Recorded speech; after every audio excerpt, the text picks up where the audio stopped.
If you enjoy my videos, please like, share, and subscribe. It helps my channel grow and I will make more good videos for you. The clock stopped the moment he stepped onto the shattered floor of the Arcadian ruins. No ticking, no time, just silence, as if the air itself refused to move forward. Captain Elias Ward didn't flinch. His boots crushed glass that hadn't aged in 1,000 years, his breath fogged despite the dry air, and his pulse slowed unnaturally, like the universe was resisting his presence. Behind him, the small squad of human engineers and soldiers stayed frozen, not out of fear, but because something was pulling at their timelines, each moment dragging like cold tar. Elias checked his wrist chronometer. It spun backward. He muttered, "It's worse than we thought." The mission was clear: recover the temporal core hidden deep beneath the ruins before the Arcadian loop destabilized the solar vector. That meant they had 1 hour subjectively? Objectively, time here meant nothing. He gave the signal and the team split, each one linked by temporal anchors stitched into their neural implants. But as the minutes passed, Elias felt the first tier Juno's anchor pulsed red and then vanished. She was gone.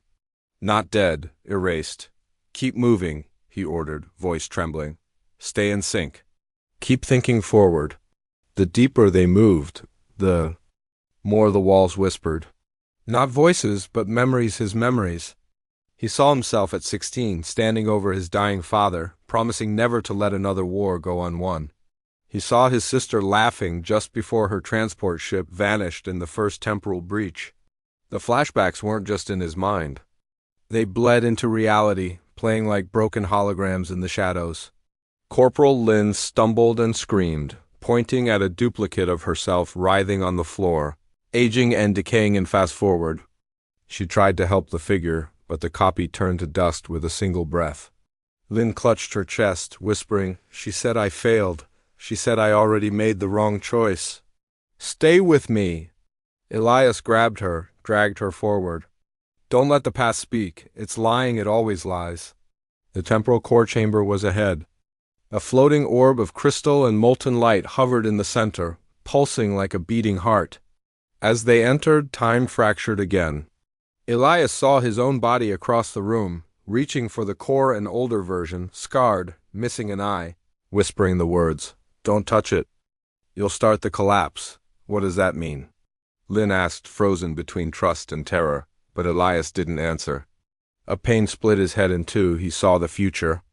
Entire planets looping, cities decaying and regenerating, human screams echoing from inside locked moments. Time fractals collapsing into themselves, and one face repeated everywhere, his. Then came the voice, not human, not alien. Something ancient and unbound. "You shouldn't be here. You broke the sequence. You are the paradox." Elias fell to his knees, blood running from his ears. The voice echoed again. "One path remains. You must fight the loop. You must kill your future self." The room spun as the older Elias drew. "A weapon," Lynn shouted. "Captain, what's happening?" But Elias was already moving, charging forward into the firelight of the temporal core. Hearing the sound of gunfire that hadn't yet happened, and seeing a version of himself smiling. Smile full of regret and knowledge and aiming directly at his heart. And then the trigger clicked. The shot never came. The sound that followed wasn't gunfire, it was shattering like glass breaking inside his skull. Elias gasped and staggered back, blinking hard. The older version of himself flickered, then vanished like a skipped frame.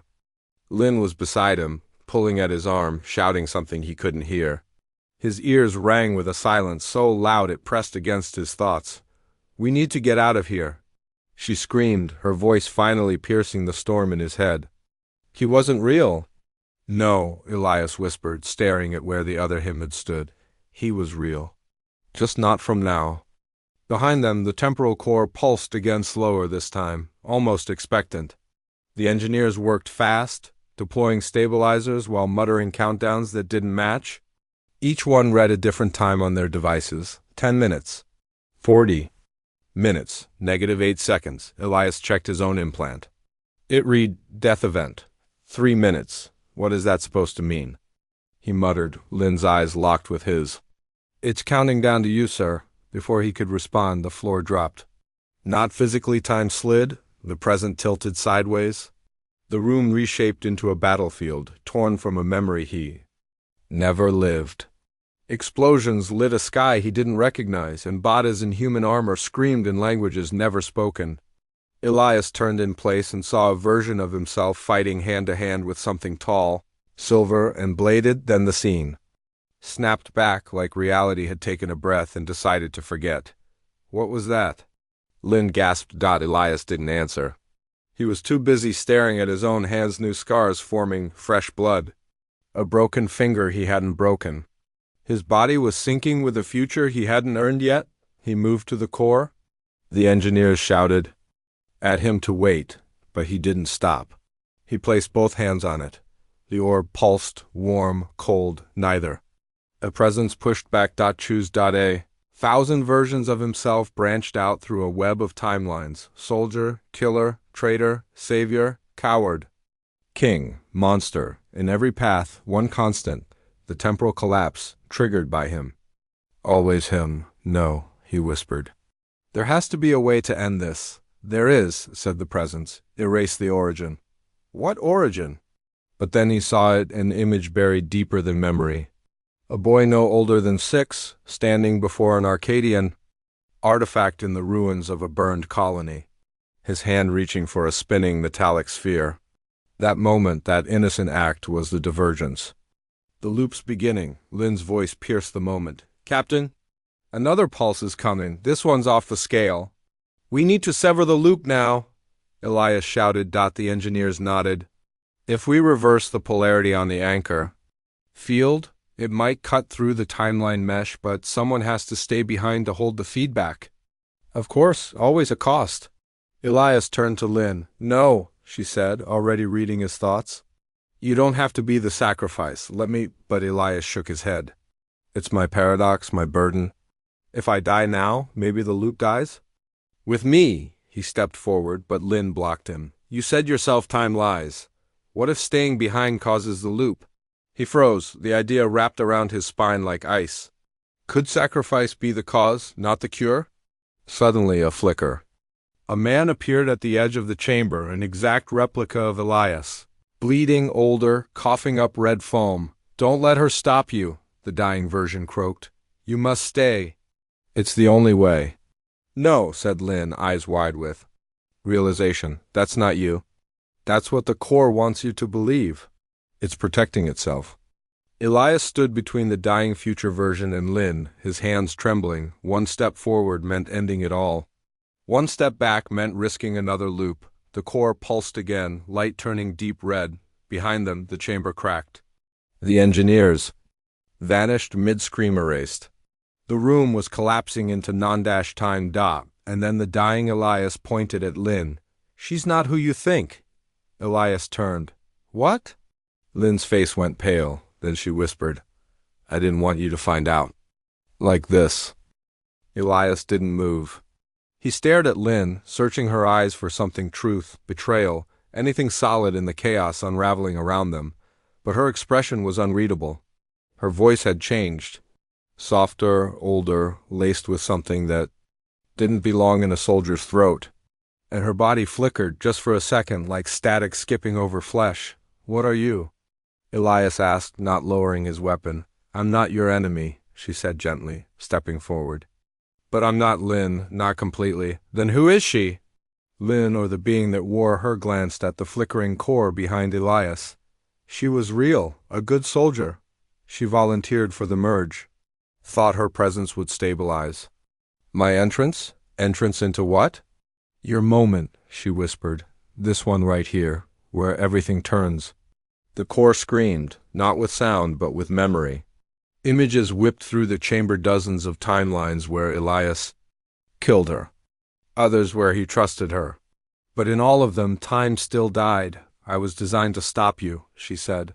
Not kill, not harm. Just stop you from doing exactly what you were about to do. Why? Because you don't understand what breaking the loop really means.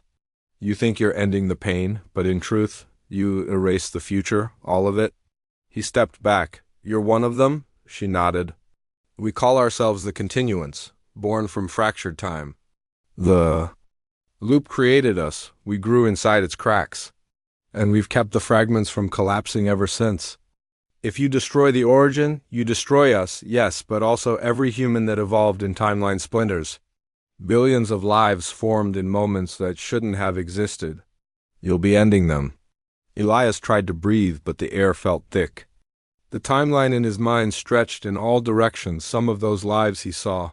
Children playing in cities built in reverse. Lovers meeting in lifetimes no one remembered. Civilizations built from paradox. Was this what he was fighting against? Or for? I didn't come here to play God, he said. I came to save humanity. And which humanity? She asked, stepping closer. The one you remember, or the ones born from your mistakes? He hesitated. That was the moment the chamber split in two. Reality forked dot in one path. He destroyed the core dot in the other. He let it stabilize, but neither future locked. Both hovered in flux, dot, and then a small voice echoed in the chamber. A boy's voice. Dad? Elias froze. The boy stepped from the shadows. 6 years old, same eyes, same jawline. Elias collapsed to his knees. Jonas? The child blinked. You told me ... You said you'd come back after you fixed time. Tears burned Elias's face. I never had a son. The Lin being stepped forward. Not here, not in your timeline. But in one you created when you touched the artifact as a child. That life is real. He is real. If you destroy the core, he's the first to vanish. Elias turned toward the boy, then the flickering core. Both futures shimmered like fireflies in a jar, begging to be chosen, begging to live. And the countdown on his implant hit 1 second left. He reached for the core, and just as his fingers touched the light, everything shattered into black. The black wasn't darkness, it was silence. The kind that lives between seconds in places time refuses to touch. Elias floated, weightless, thoughtless, surrounded by fragments of himself. Not memories, possibilities. He saw thousands of versions of his hands stretched out in every direction, each gripping a different future. In one, he was a killer. In another, a martyr. In one, he never came here at all. They all reached for him like mirrors begging for attention, then a heartbeat, then another dot, and then the silence cracked. He fell, not onto ground, but into now. A singular moment sharpened around him like glass forming under pressure. Elias blinked, gasping, and found himself standing in the ruins again. The chamber was gone. No Lin, no core, no boy. Just dust and the distant echo of a wind that didn't match the weather. But he wasn't alone. A woman stood across from him, wrapped in a black coat that shimmered like oil under moonlight. Her face was blank, not expressionless, but literally blank. No features, only smooth skin and eyes made of shifting stars. You've returned, she said. Her voice wasn't sound, it was the memory of sound. Where am I? Elias asked as she tilted her head. Where you chose to be. He looked down. His hands were empty. The implant on his wrist was dark, dead. The core, did I destroy it? She stepped closer. You did. And you didn't. His chest tightened. Then which timeline am I in? None. Her voice rippled like water. You were in the fracture between all of them. The fracture? He echoed. She raised her hand. Reality split behind her like a curtain drawn open. He saw the battlefield. Again, the one he never fought. He saw Lin, her real self, screaming as the feedback pulse erased her. He saw Jonas, the boy, fade slowly, crying out his name. He saw Earth in flames, Earth at peace, Earth broken into rings. Every possibility frozen mid-breath. You fought time itself, she said. And time doesn't forget. He dropped to his knees. Then what was the point, if none of it mattered? But it did matter, she whispered. You chose. In the final second, you reached for the core, not to destroy it, not to preserve it, but to understand it. That changed everything. His breath caught. Then ... what happens now? The woman stepped forward. Her fingers brushed his temple. You must carry the burden. What burden? She looked into him with eyes that reflected every life he never lived. To become the paradox anchor. The one who holds the balance. The loop is no longer a circle, it's a wave. You control the rhythm. Pain surged through Elias's head. His veins lit up, glowing with memory and time signatures. The chamber returned, but not as it was. It was reformed, bent around him. The engineers were back, but they didn't see him. Lynn moved through him like a ghost. She was still alive in a version where he hadn't touched the core at all. He wasn't there. He had been removed, but not gone. Elias understood now. He existed outside time. And suddenly, voices flooded his head, billions from all timelines. One pleaded, "Stop the war," another screamed, "Undo the fall." A child cried, "Bring back my mother."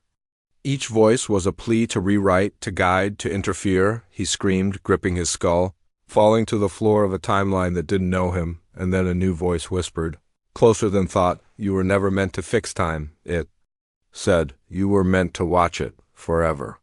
His eyes widened, and he realized what the woman meant by burden. He couldn't die, he couldn't return, he would exist in all time and none of it, witnessing every version of the universe alone. But in the silence of his exile, a single word echoed from a voice he hadn't heard since childhood. Double quotes, Elias. He turned. His father stood at the edge of a memory, looking at him like he'd always known this moment would come. And then he said, "Don't let them change who you are. Not even time." Elias reached out, heart pounding, and his fingers brushed the edge of the memory, and the memory grabbed back. The moment Elias touched the memory, it exploded not outward, but inward, pulling him through it like a riptide made of emotion and regret. He wasn't just remembering now, he was reliving. The air smelled of scorched metal. The screams of civilians echoed around crumbling buildings. He was 12 years old again, hiding under a fallen beam, watching as a young Arcadian soldier aimed a weapon at his mother. Only this time, Elias didn't look away. He moved, sprinting out from under the debris, tackling the soldier. Blood sprayed across the broken stone. His hands trembled. The soldier was dead. Elias had killed for the first time. But then something was off. His mother didn't move. She looked at him with strange, ancient eyes, not hers. "You changed this," she said in Lynn's voice. "But you can't stop what's already woven." He staggered back as time bent around the scene. His mother faded, her form replaced by the faceless woman from the fracture. Around them, timelines twisted and shattered like ice struck by a hammer. "You still think this is about you?" she said. "But you're not the center of the storm, you're the eye?" Elias clutched his head as flashes assaulted him. In one, he was leading humanity into the stars. In another, he was hunted as a war criminal. In yet another, he stood beside the Arcadians, humanity's sworn enemy, fighting something far worse. Each path branched endlessly, and in every one, his existence tilted history in some irreversible way. He wasn't just fighting time anymore. He was time's pivot, and time was losing control. Then came a sudden roar, deafening, reality-breaking. A rift opened in the sky above him, and something massive began to descend. A machine? A god? A consequence? It was forged of metal and screaming echoes, stitched from dying timelines. It spoke with all the voices Elias had ever silenced. "You refused to choose," it thundered. "So now you will collapse." Elias backed away. "You're a temporal revenant. I am all the futures you abandoned," it said. "I am what happens when nothing is chosen, chaos incarnate." The ground beneath him began to dissolve into raw entropy. Fragments of old timelines crashed together, futures bleeding into pasts, soldiers appearing from nowhere and vanishing in reverse screams. The laws of physics bending and snapping like bones under pressure, and at the center of it all, Jonas appeared again. At this time older. 15, maybe 16, worn, eyes tired. "Dad," he said, "you left us." Elias felt his heart fracture. "I didn't know how to stay. I thought ending the loop would fix everything. It didn't." Sighed. "We became ghosts." Elias dropped to his knees. "Tell me what to do," Jonas pointed past the revenant. "You have to go back." "To where?" "Before the fracture. Before the core. Before you were the anchor." The revenant's scream filled the sky. "He cannot go back. He is bound." But Jonas stepped into the light and whispered something old. Words that vibrated against the spine of time itself, and suddenly Elias remembered the Arcadian artifact. The first time he touched it as a boy he had heard these words. They were a key, not to power, not to destruction, but to release. Elias stood, repeating the words under his breath. The revenant lunged forward. Time slowed to a crawl. Every version of Elias, from every possible future, stepped from the shadows. They all looked at him. Some were warriors, others broken men. One was a child, another a dying god. They nodded. And they walked with him. Together, they entered the heart of the storm. The artifact rose before them. Now fused with the broken core, it pulsed in perfect silence. Elias reached out one last time. This time, he didn't touch it alone. And then one last flicker. A world without loops. A boy running through a field. A man watching from a hill, smiling. Future untouched. Until a shadow crossed the sky, and the boy looked up and said, "What is that?" Elias turned his head toward the sky. Above the field, the shadow expanded, not fast, but slow and deliberate, like a curtain being drawn across the sun. It wasn't a ship, not entirely. It was more like a scar in the sky, stitched from the threads of unfinished timelines. Reality around it shimmered, bending like heat waves. The boy Jonas stood frozen, his face tilted upward, confusion turning to dread. "No," Elias whispered. "Not again." He started running.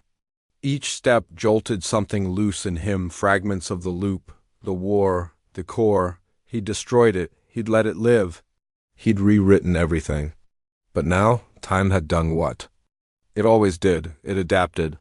The scar grew wider, revealing not one timeline, but many overlapping, fighting for dominance. Cities flickered into being and vanished. Skies shifted from blue to black to fire. People screamed and laughed and died. In the same second, the air buzzed with paradox. And in the center of it all stood a figure. Not a revenant, not a copy, something new. It looked like Elias, but wrong. Its eyes were empty. Its skin a shifting patchwork of versions, wounds, scars, tattoos, burns from timelines Elias had never lived. A kaleidoscope of suffering. Elias skidded to a stop between Jonas and the figure. The double tilted its head. "You thought removing the loop would erase the consequences. I gave everything to fix this." "No," it said. "You gave everything to escape guilt." Elias clenched his fists. "I accepted my burden. I became the anchor." "And by doing so, you left the loop open," it said, stepping forward. "You gave it room to mutate." Behind him, Jonas tugged at Elias's coat. "Dad, what is it?" Elias looked back. "It's me, or a version of me that the timelines built from every unfinished choice." The creature smiled. "I'm the result of your mercy. Your indecision, you thought you were saving futures? But some futures were never meant to be saved. Some versions of you should never have existed." It raised a hand and time screamed. The field melted into ash. The sky turned into a spinning spiral of war, love, extinction, rebirth, over and over. Elias held Jonas, shielding him, as the spiral pulled at his body like gravity. Then came the pull, not physical, but internal. The timelines wanted him. Back, the core was dead, but its echo had seeded him with a signal. He wasn't just the anchor, he was now the key. And the monster wanted that key. The fractured Elias lunged, mouth opening in a soundless roar. Elias pushed Jonas away and met it head-on. Their hands clashed and time shattered. Not everywhere, just around them. A frozen sphere formed, isolating them from all reality. In that sphere there were no rules, no physics, just consequence. The creature snarled, its skin morphing. "You can't kill me, I know," Elias said. "But I can trap you." He focused, thinking not forward, but backward. To the moment before the fracture, the ancient Arcadian code. The words Jonas had whispered. The anchor wasn't meant to hold time in place. It was meant to bind something inside it. Elias gritted his teeth and spoke the code aloud. The creature screamed. Its body flickered, began to unwrite. Faces of people it had consumed in broken timelines poured from its skin. Children, soldiers, versions of Jonas, versions of Lynn. They screamed in freedom as the light dragged them away. The sphere began to collapse. Elias could feel if this would be it, one final rewrite. He could either let the monster be consumed or go with it. Jonas appeared at the edge of the sphere. "Dad, come back." Elias shook his head. "This is my last timeline, son." "No, you promised. You promised you'd fix it." And for a brief second he hesitated. That second was enough. The creature lunged again, but this time Elias was ready. He grabbed it by the neck, dragged it toward the heart of the collapsing sphere, and jumped into the echo of the core, time-folded. Jonas screamed, then silence. The world held its breath. And somewhere, far beyond the limits of time, Elias opened his eyes in a place where no version of him had ever existed. A dark chamber, a ticking sound, and a message etched into the wall in a language he once dreamed in. One last fracture remains. He wasn't done. Not yet.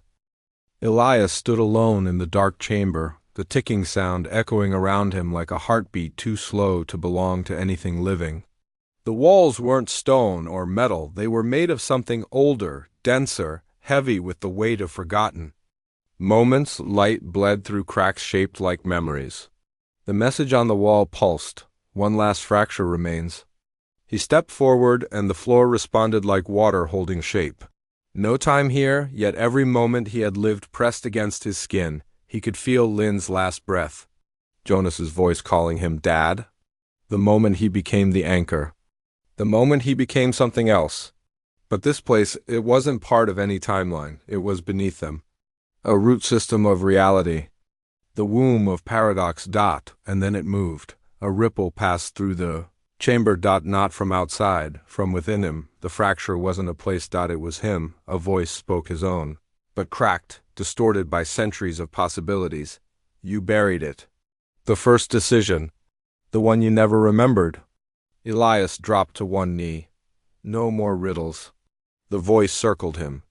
You've seen futures, rewritten pasts, held the balance. But it always comes back to the first lie. And then the chamber showed him the truth. It wasn't the Arcadian artifact that started the loop. It was him, a child, lost in the ruins of Earth's dying moon, stumbled into a buried machine. Not a core, a gate? It spoke to him in dreams, fed him visions of a broken humanity, and promised he could fix it if he gave it a single thing, a copy of himself, one that would obey, one that would evolve, one that would make the hard choices.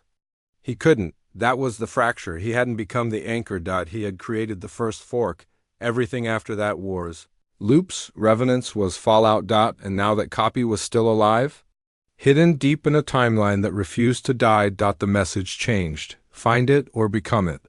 Elias stood, the chamber folding away like mist. He opened his eyes in a burning city. Time surged around him again, uncontrolled, hungry. People frozen. Mid-scream skies blinking between centuries. A tower of glass shimmered ahead. Pulsing with the signature of his own genetic code, that was where it was. He began to run, through memories. Ghosts, fractured copies of his past selves shouting warnings. Every one of them corrupted, failing. Screaming to be remembered. At the top of the tower stood him. Or what had become of the child copy he surrendered. It looked human. Smiled like Elias, but the eyes were dead. You're late, it said. I'm ending this. The copy spread its arms, welcoming. That's what I said, before I became me. The tower cracked beneath their feet. Time bled from the walls. The final fracture screamed open. Elias charged. The two collided, a storm of every second ever lived burst around them, civilizations building and dying in the space of a heartbeat. Stars imploding into reverse. Jonas crying out again. Lynn's voice whispering something in a language he forgot. The first lie echoing in his ears. You can fix it. He was done fixing. Elias wrapped his arms around the copy and pulled it into the heart of the storm. This time. He didn't hesitate. He didn't beg. He chose. And as the timeline collapsed around them, Elias whispered, I accept it all. Then light and silence. And wind. Soft grass brushed his fingers. He opened his eyes. Jonas stood before him. 17 now, taller, smiling. Hey, Dad, you came back. Elias sat up slowly, blinking at a clear blue sky. No loops, no ripples, just one world.